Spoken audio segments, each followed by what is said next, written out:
Good morning, class 10th. As you all know, we were doing lesson number 1, that is nationalism in Europe. In our previous classes, we have covered up to unit 2.2. Today, I will be starting my new topic, that is unit 2.3. And unit 2.3 deals with the topic, the new conservatism, and the full topic is the new conservatism in 1815. Coming back to my topic, as we have already discussed as well as studied, Napoleon was defeated.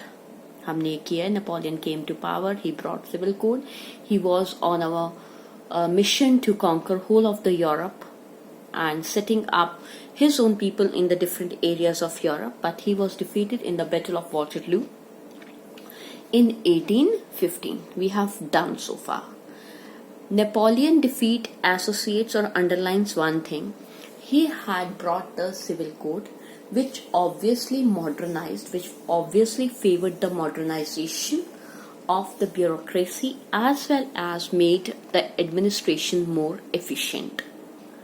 But we do remember that Napoleon civil code enthusiasm soon turned into hostility as it brought France back to the monarchy. Napoleon himself grabbed all the powers and taken all the administration in his own hands.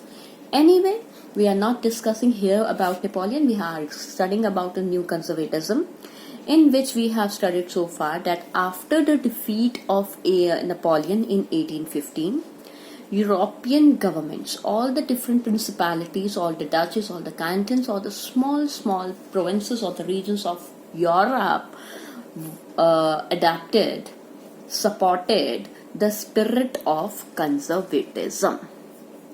Why?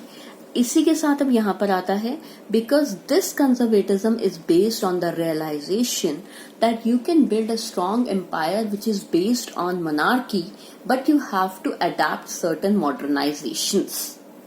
Anyway, when we talk about conservatives, there are certain highlights, there are certain features which always were being supported by the conservatives.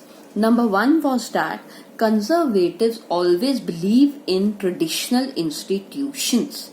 Traditional institutions here means whatever the basic infrastructure was set up at that times. Whether it is a state, although there were no nation states but there were provinces or regions, that has to be continued. Whatever was the structure of the society, whether it is church or clergy, or it is monarchy or the nobility, they believe that these institutions are very much required for building a strong empire. Because they believe in these traditional institutions, they also supported social hierarchies. Hierarchies here refers to the order, which means which is transferred from one to another. Ultimately, अगर हम social hierarchies की बात करते हैं, तो they were of that opinion that both family and property should be preserved. उसको संभाल कर रखने की बहुत ज्यादा जरूरत है. हम उसे डिस्ट्रॉय नहीं कर सकते और जिस ऑर्डर में चलता आ रहा है हमें उसे ही फॉलो करना चाहिए. अगर ये दोनों चीजें हैं तो एक स्ट्रॉन्ग एम्पायर बनने के लिए we need 4 major things. The first very thing is required is the strong. Instead of strong, they use the word modern army. They need modern army. They require efficient bureaucracy, laborious, hardworking, free from corruption or being very much honest. वैसे वाले सरकारी कर्मचारी होने चाहिए. Efficient bureaucracy होनी चाहिए. They also want कि one of the basic route for the development is dynamic economy.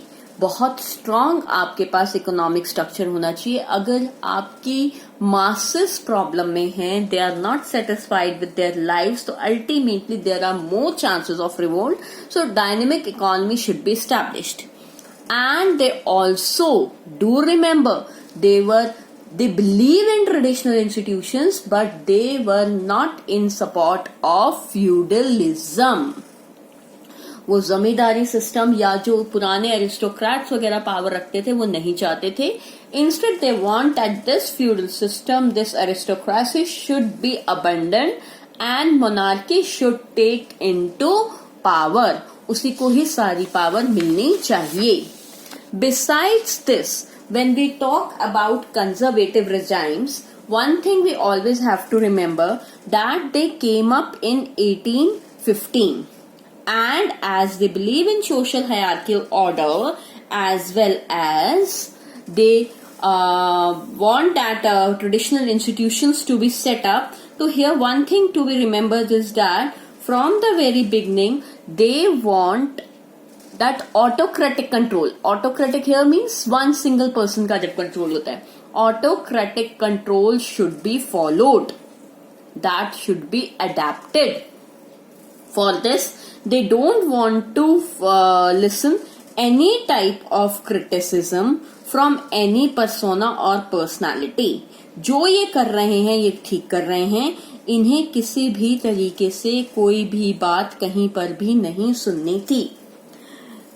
They don't want any type of dissent. कोई इन्हें क्वेश्चन नहीं कर सकता था. They want to curb. Curb का मतलब होता है नष्ट कर देना. They all want to curb the activities, all the procedures which challenge the aristocracy or the autocracy. Ultimately, in order to be in power, they imposed many censorship laws. They put restrictions on what to be said, what on to be printed, what not to be printed, and so on. In your book, there is a caricature like this. Okay, I'm showing you a cartoon. It's a caricature like this.